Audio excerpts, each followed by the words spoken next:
see you here. My name is Richard Dimbleby. I'm simply the facilitator and chair of this event.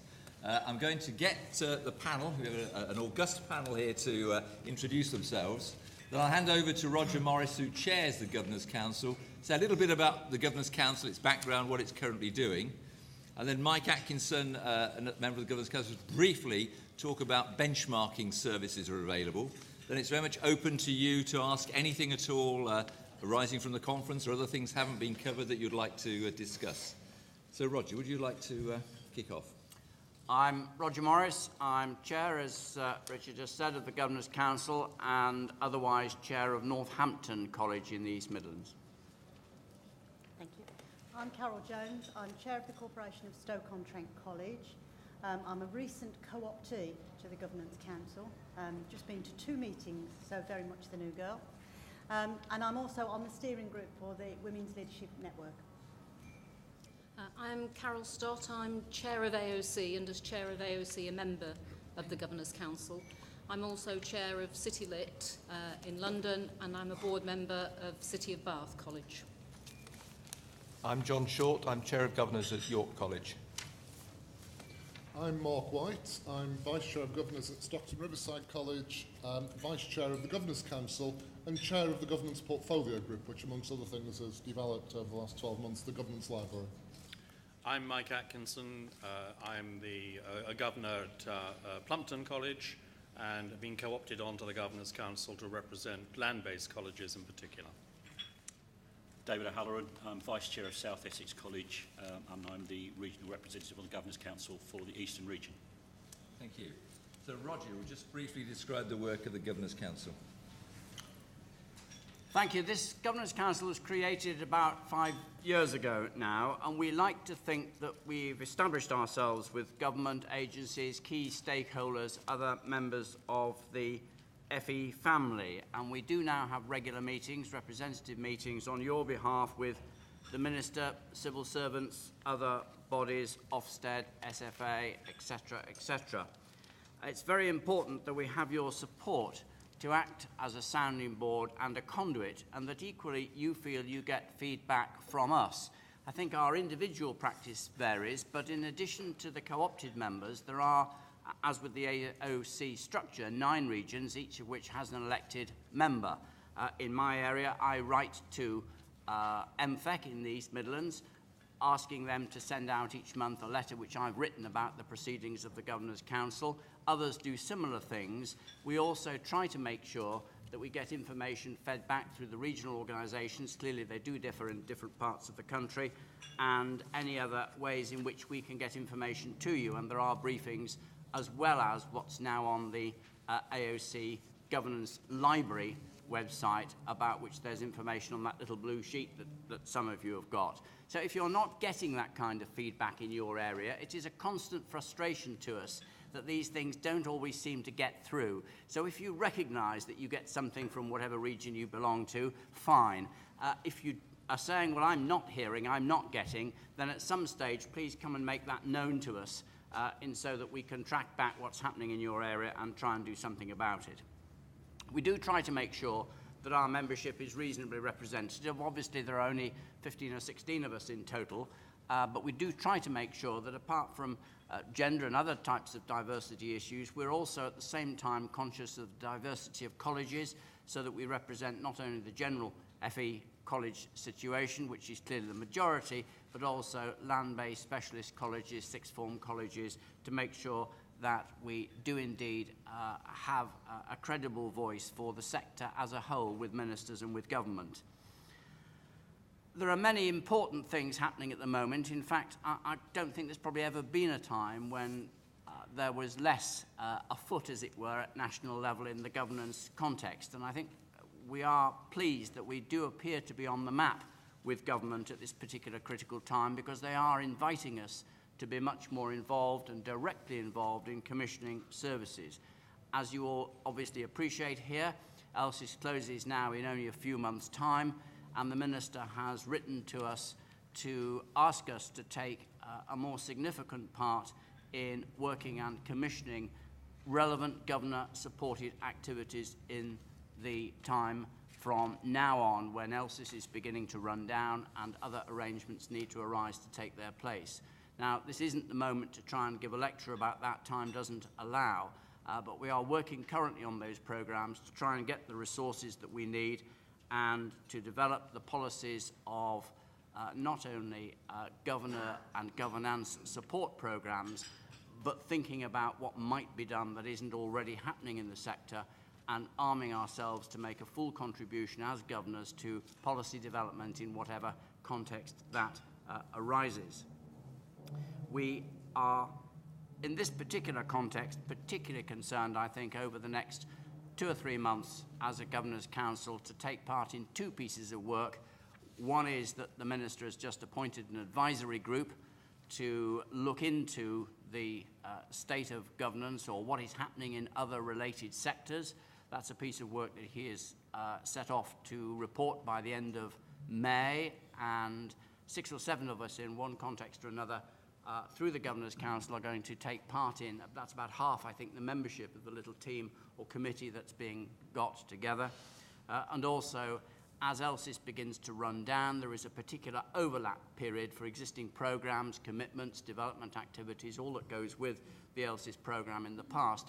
A particular difficult period now between roughly the end of this month and the beginning of August, when the transitional arrangements need to take effect, and we are currently involved with looking at that. The AOC is likely to get its support resources increased by BIS in order to fund the professional support that we clearly, as part-time voluntary governors, not so part-time at the moment, some of us, but as voluntary governors, we clearly need that support in order to continue the roles that we're trying to play on your behalf. I think that's enough from me in a few minutes. Very happy to meet with you, answer questions, in the bar at the end, whatever time allows while we're here. But my purpose immediately now is to hand over to Mike Atkinson down on the end there to talk to you about benchmarking.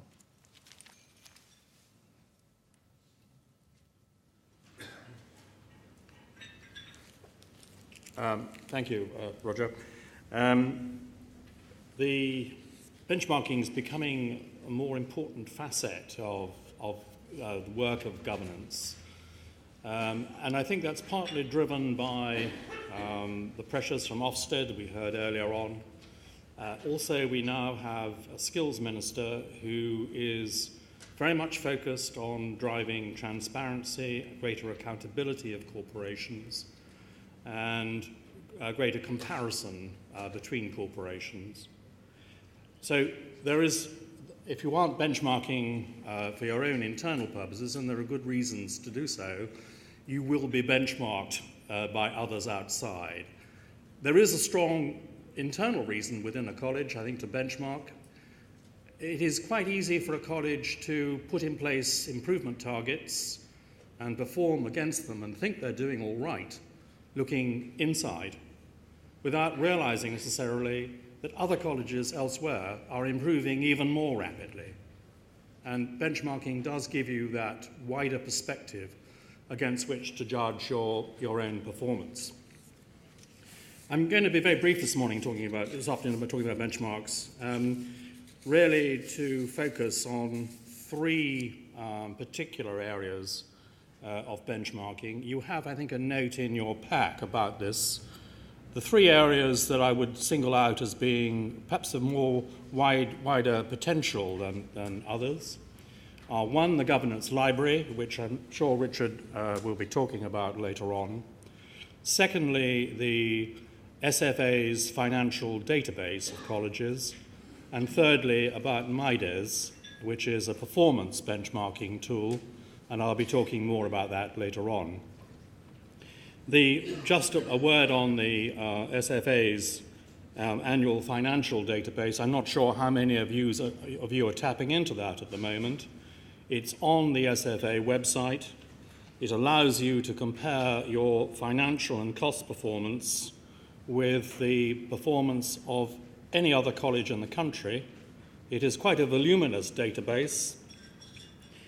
In particular, we find at our college that it is quite useful to be able to compare in remuneration committees the remuneration of our principal against the remuneration of the principal at each other named college, so that you can benchmark your remuneration against those of colleges of similar size and complexity. That's just one use of it. There are many others. One has to be careful in using these databases, particularly the finance one, about the quality of the data, and in particular, just a slight warning here that the SFA are collecting data which is not always prepared on the same basis by individual colleges in the way they allocate their costs under different headings. But as a general indication of how your cost structure compares with that of other colleges, it is a valuable tool to browse. Let me just turn now to the MIDES, which is a useful tool for benchmarking your college's performance in detail against national and regional performances of similar colleges. There are 5 standard reports produced by MIDES regularly during the course of the year. These are available to the colleges that participate, and about 90% of colleges participate. It's free for the standard reports. You pay extra to have customized reporting on particular aspects. It's up to date because it's in year and not simply based on historic data from previous years. It's comprehensive because of the coverage. It's well regarded. Over 95% of colleges who've used it said they found it useful. And it is quite easy to use. Over 90% again of colleges who've used it found it easy. The 5 areas that are covered here are retention, recruitment, apprenticeship recruitment, a comparison of deprivation analysis, which is valuable in looking at your particular mix of students, and a current average fee income against a comparator group. What is missing there, as I say, this is not a comprehensive database. One omission in there, of course, is success rates, which are not actually covered by MIDES. But there is quite a lot of valuable material there. And to give you 1 or 2 examples of the kind of reports that come out, this is one, for example, on in-year retention, which shows how a college is performing against a national comparator group on retention during the year. And this one shows the college performance is below the sector average for all 16 to 18 starts. And that may well raise questions in your mind as you browse through it, which management ought to answer as to why that is the case. This one shows that on ethnicity, relative to the overall college retention, Pakistani Asian is better than white British. So again, there are questions as to why that is the case. It doesn't provide the answers, it does simply provide questions. This one deals with the curriculum profile and helps you raise questions about development of your curriculum. This shows that in a GFE college, there is a relatively low take-up in art and design, high take-up in business studies. Now, your college may be deliberately specialized, in which case this is not unsurprising. But if you are not intending to be deliberately specialized, then it raises questions about whether there are opportunities that you are missing, or whether your offer is relatively less attractive than those offered elsewhere. This is a profile of apprenticeships, and again, the same kind of questions arise. There are opportunities, perhaps, for increasing apprenticeship recruitment in several framework areas. Again, you may be specialized and deliberately wish to be as part of your mission, but you need, if you're not intending to be so, then again, there are questions as to whether you can broaden your offer. And this one here shows an opportunity during the course of the year for a more regular, consistent recruitment of apprentices rather than at the beginning of the period. And again, it raises questions which you can put to your management about your recruitment process of apprenticeships. If other colleges can have a more balanced intake, why can't you?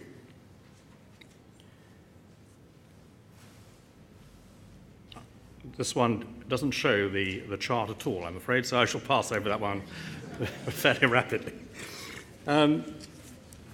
So I think the issue is, how does one use it? And I think experience varies from college to college.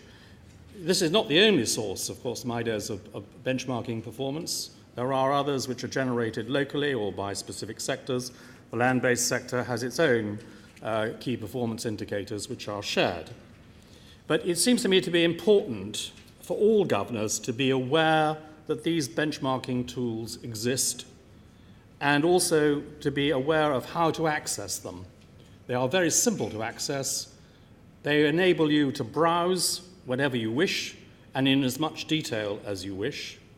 And they are useful for, of course, the chairs of your Quality and Standards Committee in particular, and your members of that committee to browse, but also for link governors to browse in their particular area, to look at how in a particular curriculum area your college's performance matches up with those elsewhere as a source of questions. They are, seems to me, a basis for asking management informed questions about quality and cost performance, a starting point for an informed debate. Thank you very much. Right, over to you.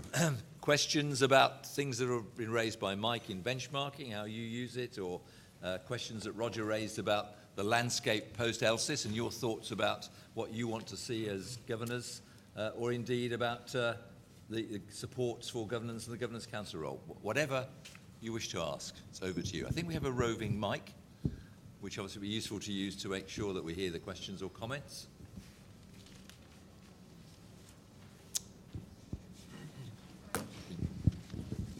Thank you. Janice McLean and Chair at Chelmsford College. Can you all hear? No. Perhaps just we'll raise the volume. Right, just carry on. Right, better now, I can hear. It's just a general question, though. We're at an ELSIS conference. ELSIS will disappear. And it's trying to work out who's running the conference next year. Now, obviously, as the AOC, the FE Guild, the events I've attended don't seem to be interested in that area. And I'm just wondering if you have a feel or inside information about where that might go. Because it's very useful for governors. Because the FE Guild does seem not to be particularly willing, perhaps, to take us on. Do you want to go first? Or do you want Well, I think we'd be guessing if we don't know the answer. I certainly personally don't know the answer to that, but like many of you in the room, I've been to this conference 3 or 4 times over the years, and I recognise it's well attended, well understood in the kind of annual calendar of activities that governors can get. I mentioned that we were in the process of seeing what we could do to meet the challenge that has been handed to us by the Minister to be involved in commissioning and programming, but of course you can only do that when you have the necessary resource. Clearly, ELSIS is a very large budgeted organisation compared with the AOC. The second practical difficulty, of course, is that these things are normally arranged from year to year. It often takes more than a year to get a particular event up and running from scratch, and we recognise that these events don't happen without a great deal of support work behind the scenes by people doing all sorts of things. So I think the short answer is that so far as I'm aware, there are no firm arrangements for next year yet, but that will be one of the issues that has to be picked up either by the Guild or by whoever is going to have the resource to commission this kind of activity. We are certainly, as the Governors Council, being asked to develop our proposals for commissioning governor support events, but that's not to be understood as translating directly to an event of this character next year. I'm not able to promise that in any way at the moment. Perhaps I can just respond as chair of AOC. Clearly, AOC is a membership organisation, and our role is very much to support our members as well as promoting the work that they do with government and government agencies. There's been an increasing emphasis within AOC on the importance of governance and an increasing deployment of resources to try and support this area of work. Roger's right, we don't yet know the answer. We haven't been given a budget to do governance support. We've been having to use what budget we've already got, within AOC, within the membership, and looking at how we can use that to support governors. But we will be looking very carefully within AOC to make sure that governance has the support that it needs and that we get the support and the resource that we need to be able to do that. Part of the one of the things Roger mentioned around the sort of project that we're waiting to find out what resource we get from the department to do the project, but that will be looking at governance support needs. And within that, clearly this conference, amongst other things, will be a key thing that we will be looking at. The other thing I'd just say is that the AOC is sponsoring the development of the Guild. The consultation has only just finished. The implementation plan we're expecting sort of next week or the week after I think, a couple of weeks before we look at the implementation plan. And it's going to take a while for the Guild to get up and running. Whether we can realistically expect the Guild to organise a conference next year, we don't know. But they may well take a role in commissioning somebody else to organise a conference on behalf of the sector. So there are a number of options like that, all of which we're exploring, and it's very much we're in transition, and we're trying to steer away through that transition process and keep an eye on all those balls, because there's a lot of different balls in the air at the moment. If this conference is valued and seen as important, obviously in your evaluations of the conference, make that point, because clearly whatever happens in the future, it will be responding to governors' needs. I've got a gentleman here and then a lady at the back. Sorry, lady at the back first and the gentleman, okay. My name's Sue Daly and I'm the director of the Women's Leadership Network, which is also a membership organisation with over 100 members. And I'd like to just say that I really approve of the idea of benchmarking, and I think as an ex-principal, a former governor, I think it's really valuable for colleges to do that. I also think that there are probably many people in this room who'd find benchmarking for boards really useful and really interesting as well. To be able to look at your board and compare it with the performance of other boards can be really enlightening, really useful. So I'd like to ask really if there's any plans to be able to produce something that boards will be able to use. Data at the moment about boards and about board membership nationally is very thin on the ground. So it's really difficult to find out, for instance, as I wanted to know recently, how many women are on boards in this country.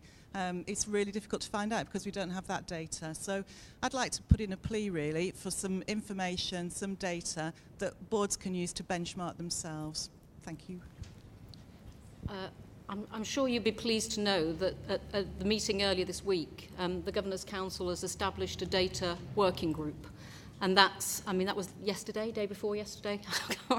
So Tuesday, yeah, sorry, I can't remember what day of the week we're on. But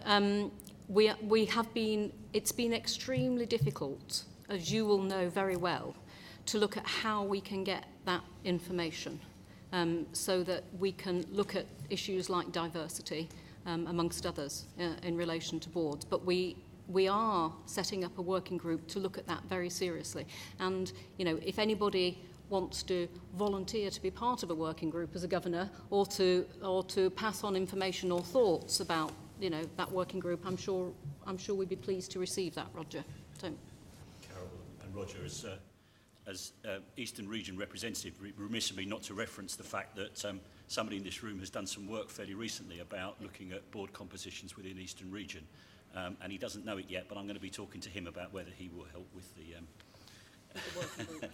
whether he will help with the group we're looking to set up. I think it's also useful to add, Richard, that in his introduction, Roger referred to the advisory group that that Minister Matthew Hancock has established that's going to report to him personally by the end of May. The very first bullet point and the remit for that group, it's quite instructive actually. The project will focus on a number of key themes, and the first thing the Minister's office wrote down was benchmarking the composition of existing FE boards in terms of size and diversity. So, as a number of us have said, there's a lot going on here, I think. It'll be valuable. You're also going to be on the group. If I pick up David's point, the ACER, the Eastern Region, has done this work in terms of current board membership. Report just being published. It will be going on the Governance Library, but whether Brian, who authored the report, maybe just wants to speak. I know I've got people waiting to come here. Do you? We've got... Yeah. OK, you come in. We'll give you a chance to come in, and Brian, and talk about it in a moment.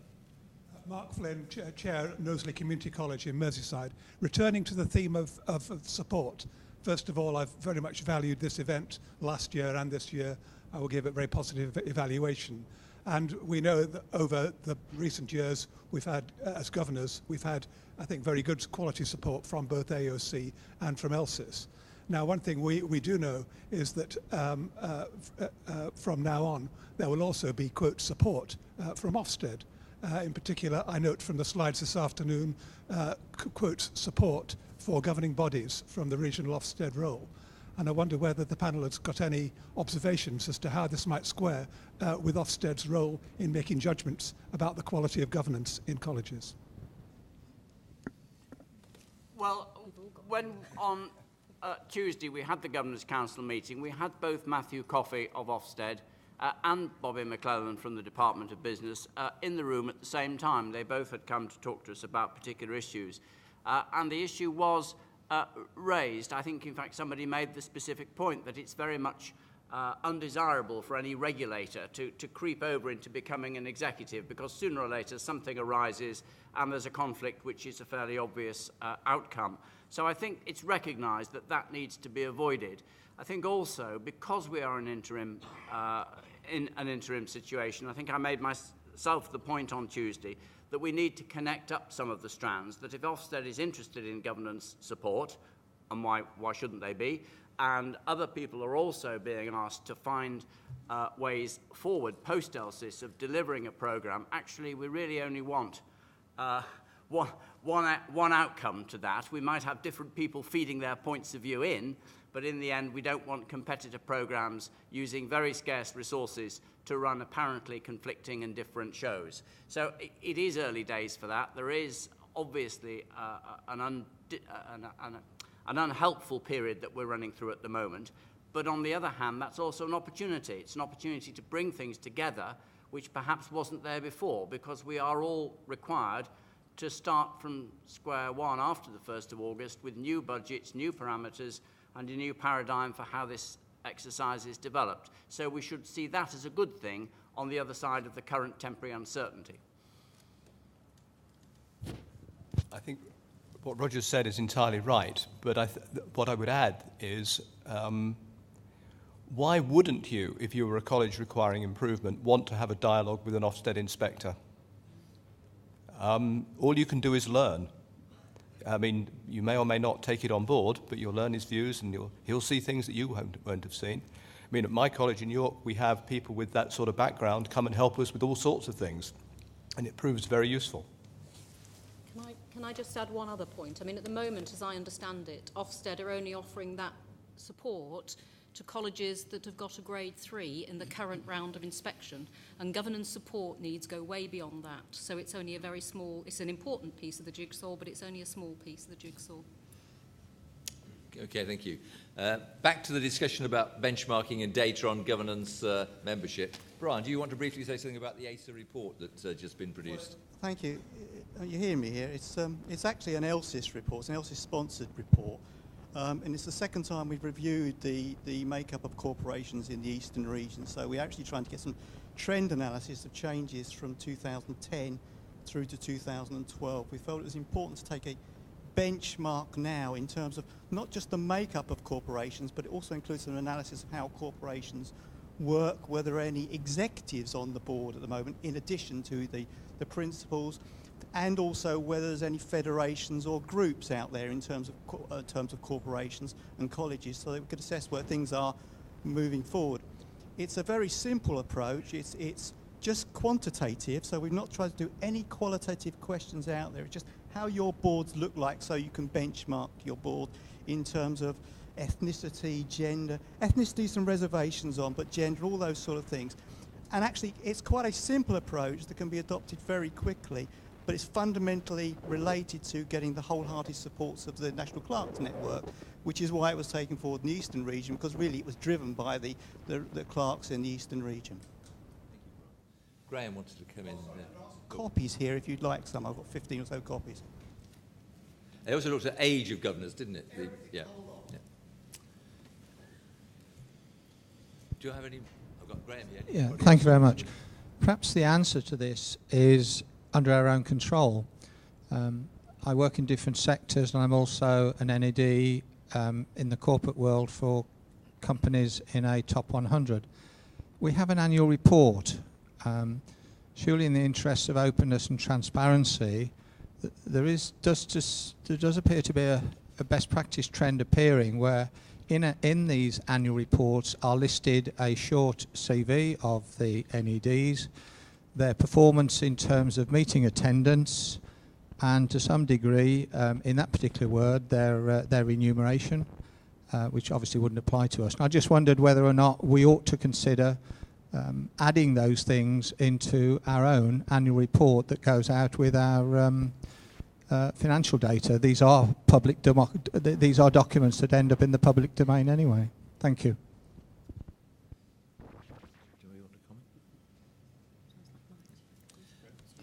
I think there's a general agreement, yes. I think as part of the... Some do, obviously, already. As part of the governance library, we're looking at the nature of college reports, obviously the basic requirements of college reports, but also with the thinking about local accountability and community involvement from Baroness Sharp and so on. Some colleges are doing quite different styles of college reports now, trying to show very clearly public value, community contribution and so on. So again, the governance library is looking at some examples of those, bringing them together for other colleges to look at. More questions or comments?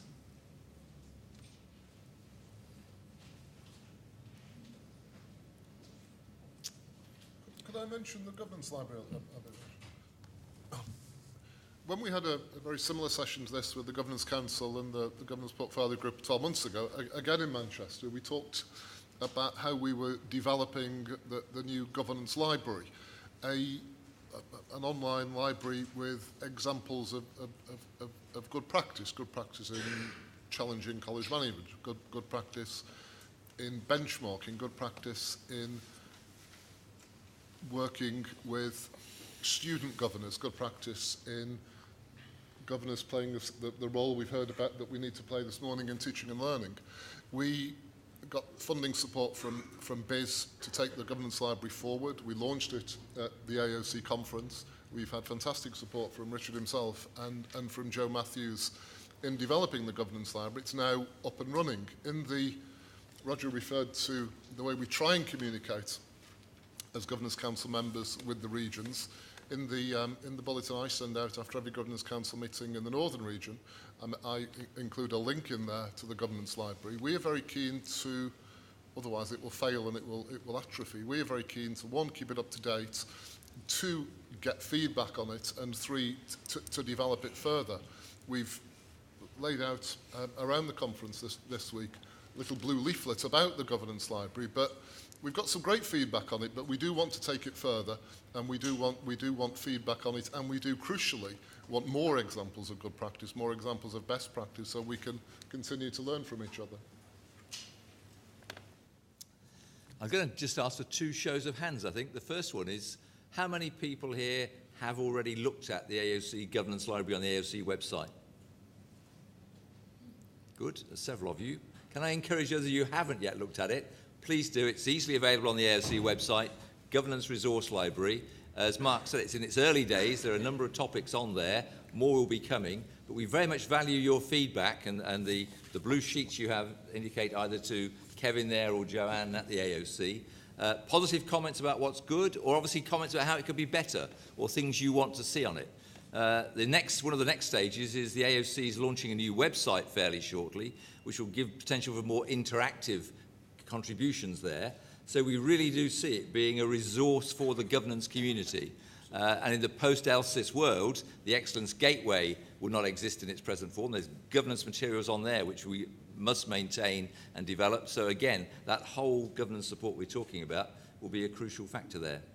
Can I ask for another show of hands as well? Roger raised the point about the Governors Council, and as you're seeing, more and more influential in being listened to and being consulted. How many of you do get regular information about Governors Council activities? Can we just have a show of hands again? Not very many. So that's clearly something we need to work on to ensure that it is a two-way flow, so that you have a sense of what the Governors Council is doing and also have ways of feeding your concerns into Governors Council. There are, as David said, David's the regional rep for the Eastern region. All regions have a representative on there. So again, if you're not sure who your Governor's regional rep is, go away and find out and use that person, because they'll be keen, I'm sure, to work with you.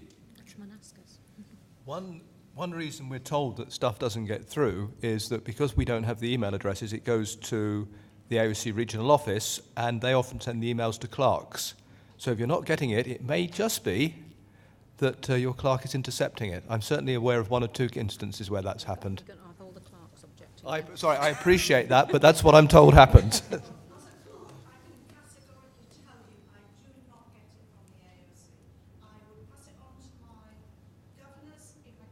Sorry, that's fine, but we know that it happens, that's all. So we need to... We need to... London. She gets it from me. She gets it from me, but not from AOC. Well, again, we need to make sure the AOC regional networks, the regional directors, are making sure this flow of information, because there's the Governors Council, the Clerks Network as well, similarly, you know, a very active network, which we need to make sure is active and useful. I think if one person had responsibility for sending it to the Clerks Network, the clerks will get it. If you are leaving it to individuals in regions to get it, it will always be hit and miss. If you give it to Jodie, and I'm quite sure that Jo would ensure that we got it. Yeah, the issue is that this is written by the individual members of the Governors Council, who are elected, taking or whatever is circulated, usually a summary of the minutes, and annotating or adding comments and asking questions. And therefore it does need to go regionally, because it's a regionally specific document. The minutes are on the AOC website anyway. Yeah. So anybody who is interested sufficiently to do 3 clicks can find the minutes of the AOC Governors Council, as well as a 2 or 3 page summary of the decisions. Well, so can I just say I agree with that, Graham, but actually governors shouldn't have to Oh, go I agree, to the I AOC agree. website and do 3 clicks to get it. We have got to sort it out Yeah. to make sure that you're getting the information. And we are trying, it does go out there, but clearly from the response today, it is not reaching people, and we're going to have to look at that.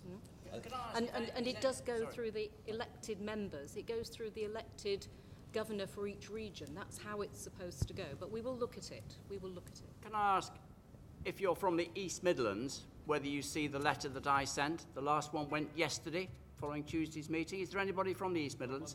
Well, you will get it. Yes, I know you.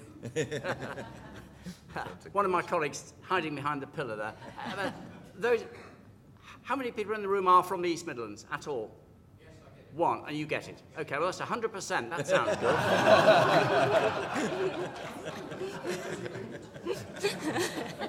Statistics are very useful.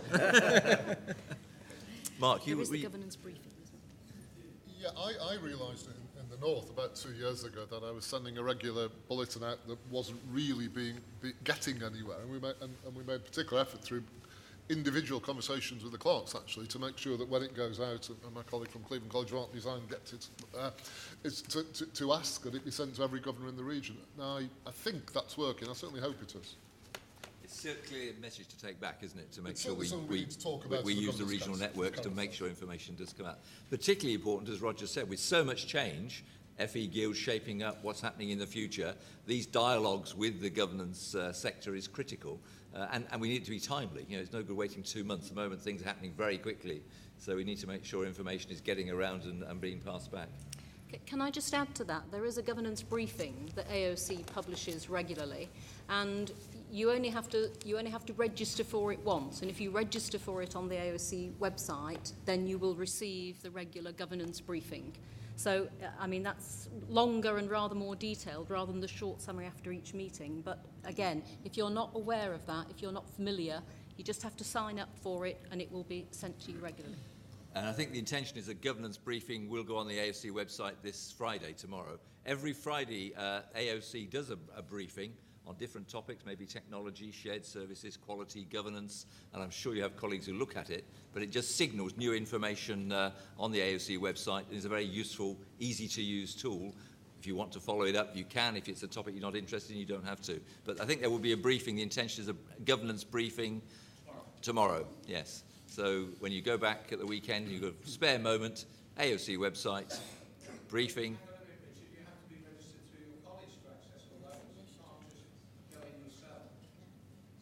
Yes. Okay, so if you're not yet registered through your college, it's easily done through your clerk.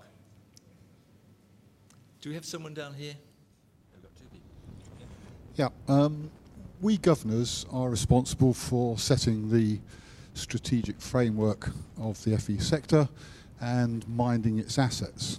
We turn out over 1 million students every year and we're responsible for £7 billion worth of that asset. What's the panel's views on remuneration for the guardians of those assets? Do you want to go, Mike? That's a good question. It's also a question which has been raised by the Minister, and it is one of the topics that he has asked for advice on in the next couple of months.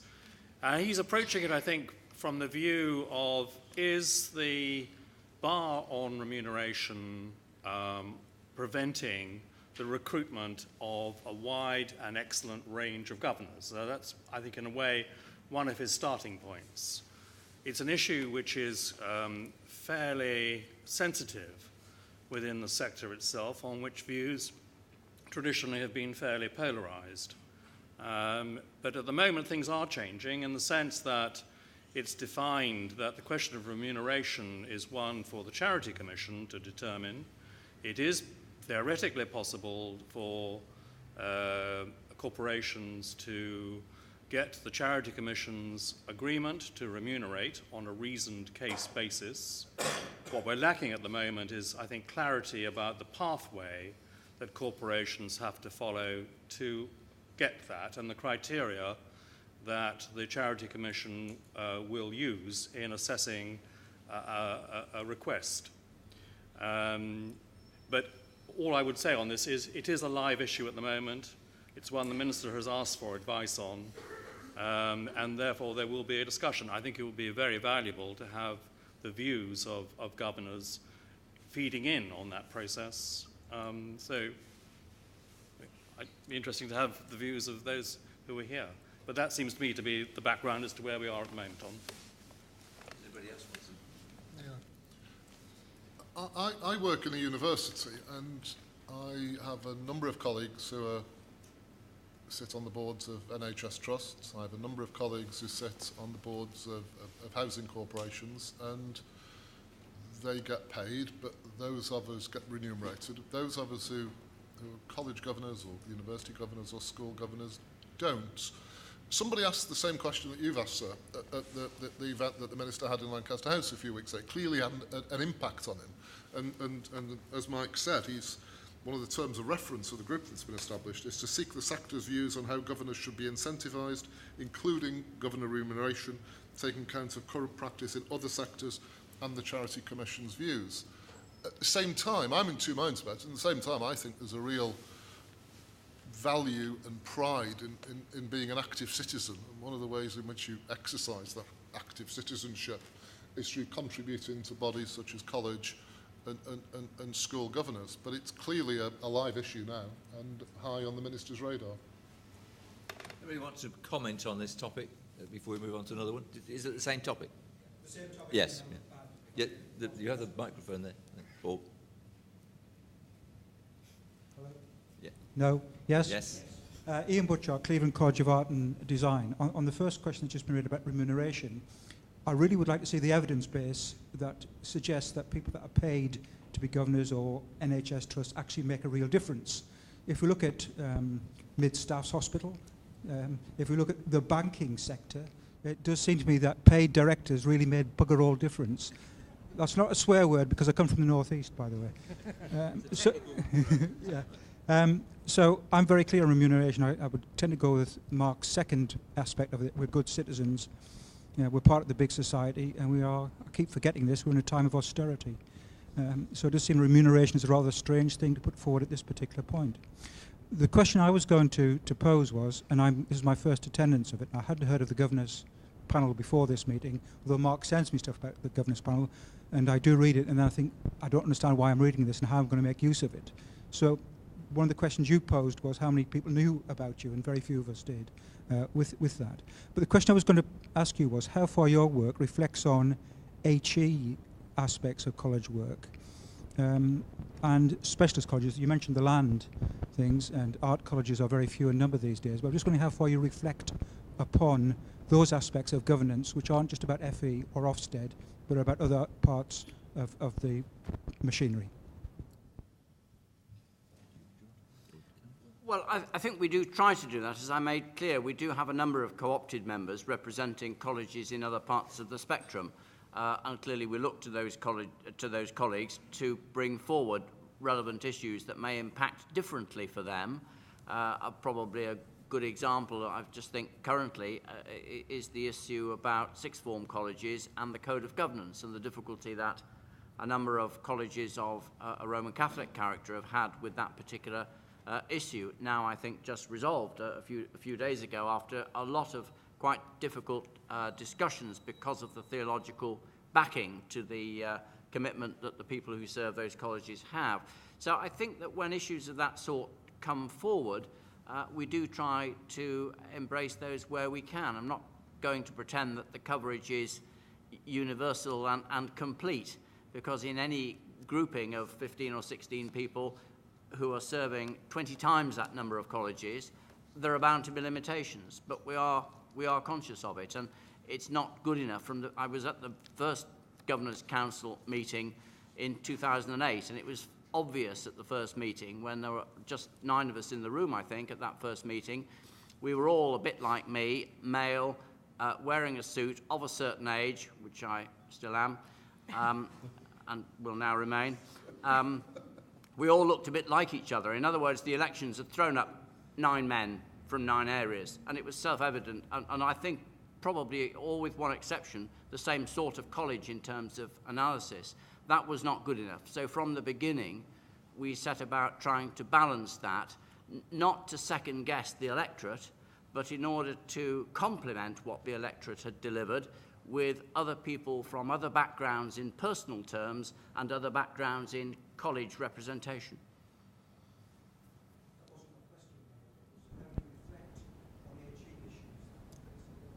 I mean, having been an observer at several Governors' Council meetings, they often have people come, as Roger was saying, Matthew Coffey from Ofsted recently, Peter Launer, the Chief Exec of the Education Funding Agency recently. So if HE was an issue for the sector, as it is from time to time, then clearly through your regional representation or writing to Roger or Kevin, the governance manager, saying, this is an issue I think the Governors' Council need to think about, the Governors' Council would certainly want to respond to that and has a view of all governance issues. So if in a college, HE issues, and they do obviously they are live issues, aren't they?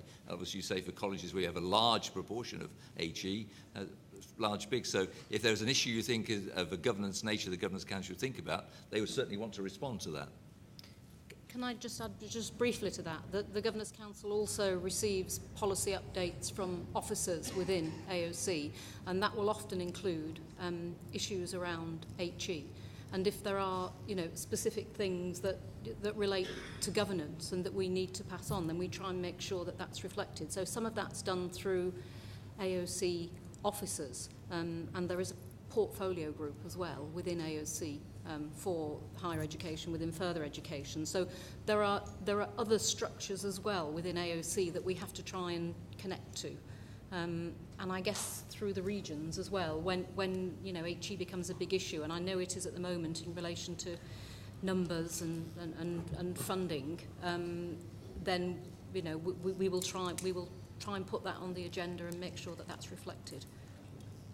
Can I just come back on the land-based point? Landex has taken an increasing interest in the way in which governance works within the land-based sector.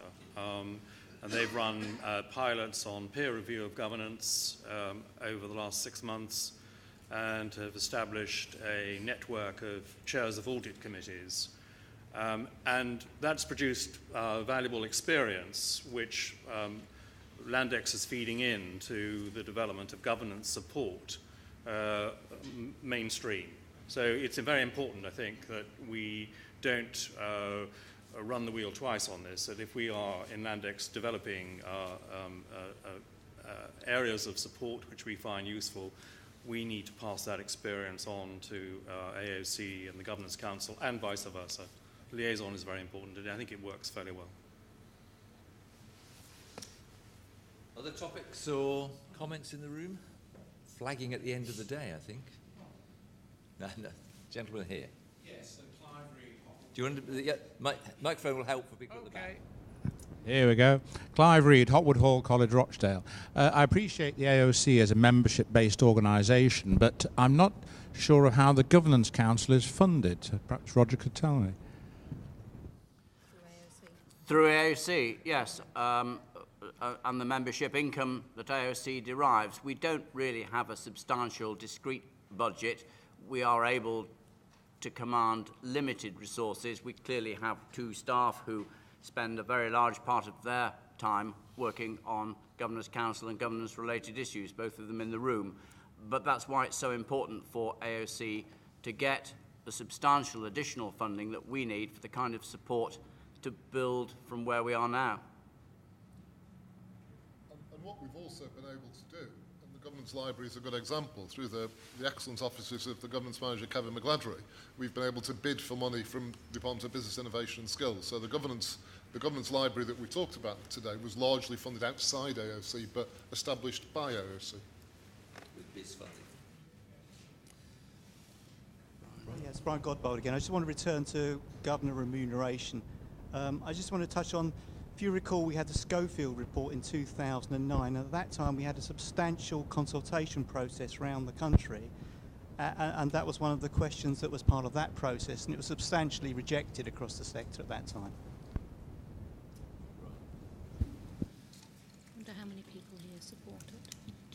We're just wondering again, will they have a show of hands? How many people here believe that college governors should be able to be remunerated for the work? Should be able to. You're in favour of remuneration. Doesn't mean you want to be remunerated yourself. No, but in principle. The principle of being able to be remunerated. Don't feel shy. Yes, we've got several people, but a minority in this room. Before I close, I just want to say again, any more questions or thoughts about the FE Guild? Clearly, this is a potentially very important body. Consultation at the moment, implementation plan about to be published.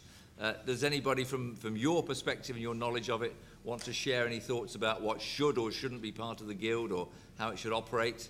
So again, it's opportunity with panel members here, as you are aware, as part of the Ministerial Advisory Group, do now have the ability to actually put views quite directly about some of this, as well as within the team that's looking at FE Guild. Graham, or a lady here, and then go to Graham. Yeah, it's just a question about, as governors become increasingly more accountable, and all indications that we're getting is that whatever is set up to replace ELSIS will not have the same funding or resources. Doesn't that put us in a very difficult, sticky position as governors?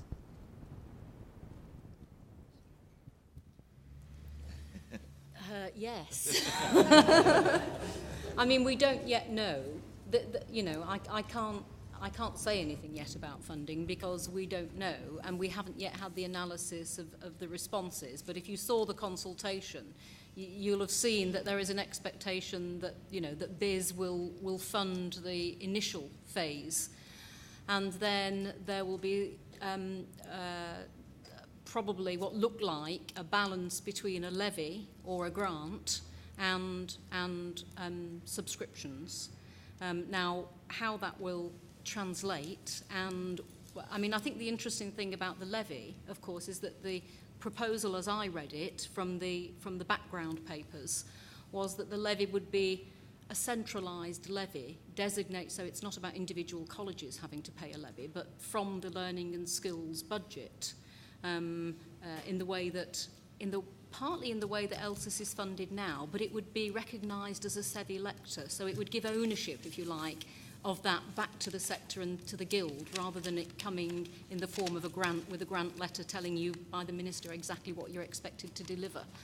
I mean, my own view is that if we can get it, if it happens and it gets off the ground and it works successfully and has a sense of ownership by the sector and is able to deliver, and it demonstrates that ownership and that success, then it is more likely to secure continued funding from government and the department, because it will be doing the kinds of things that government recognises needs to be done and doing them well. So, the more we can get behind it and support it in that way, and the more we can make sure that organisation is delivering, I think the better for all of us. Can I? Richard? Yeah, sorry. Well, it's a part response to the question. Over the last 2 years, the Governors Council, and actually particularly I think Roger and Mike, and with Kevin, have done an awful lot of work to put together a really very comprehensive plan that covers the range of support that we believe the governors need in order to develop their skills and in order for governance to be developed as well. And they've been involved both within the Governors Council and with a number of other sector organisations to put that together. Now, what I think that means is that as the discussions about what's required go forward, particularly the discussions with the Minister, the Working Party that they've just been talking about, as that goes ahead, there will be a very clear, very well thought out statement of what is needed. And therefore, it's going to be possible, I think, for people who are involved to have a proper conversation about this is what's needed, this is how much we think it's going to cost, can we have the money? It's not going to be very wishy-washy, it's going to be very clear-cut discussion, I think. I don't doubt that. It's just, in the current funding situation, let's face it, I mean, in our last regional AOC committee meeting, we were given, a strong indication that nobody believed that the resources would be the same as we have it currently. No, there'll certainly be reduced resources. That's fair. But sorry. Well, I was going to say, I think from a governance perspective, it's in as good a position to have the discussion as it might be, and certainly much better than it would have been 3 or 4 years ago. And clarity about what support governors want will help to get what funding is available, I think. Yeah. Graham. I think the last two answers got close to answering my question, which was ELSIS had a strapline by the sector for the sector, and this was reflected in their council, which was sector elected, and also the trustee board. What I'm really asking is, how is that being taken forward and reflected in the new organisation, i.e. by the sector, for the sector, or will it be something different?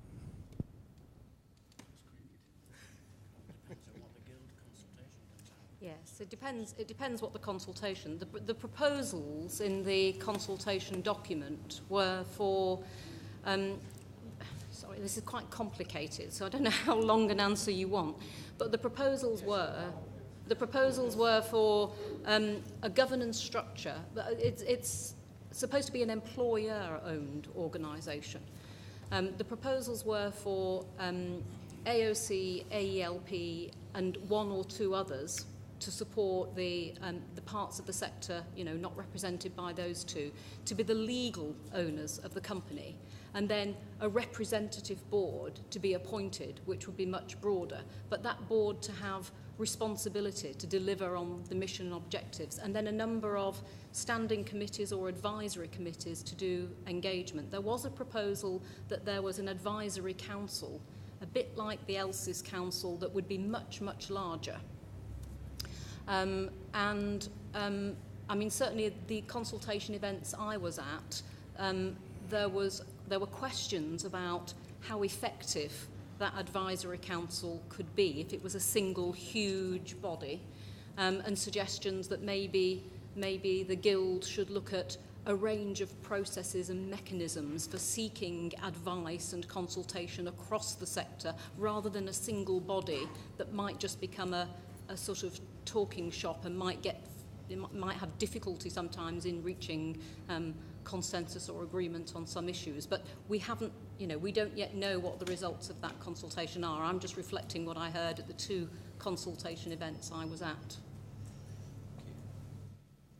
It may be a very naive question, but as a relatively new chair of Governors, what was wrong with ELSIS and why have they changed it? I don't think we can answer that. It was a ministerial decision. I don't think we're in a position to answer that question. I think it's speculation, but I mean, a government committed to reducing quangos. It's another quango that has gone. But clearly, I think as ELSIS has become established, its work has been more and more valued.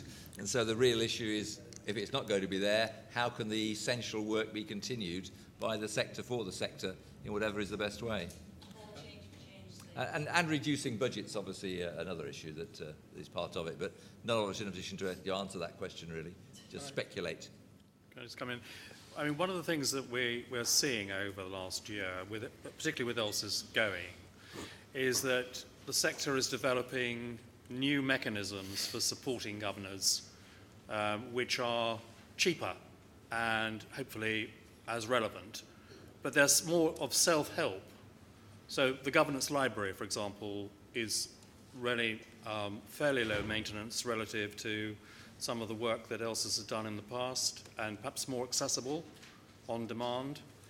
And then issues of peer review and networking, establishing networks for audit committee chairman and things like that, are not high cost, but they're things that the sector can do and can share its own expertise, which is there in abundance.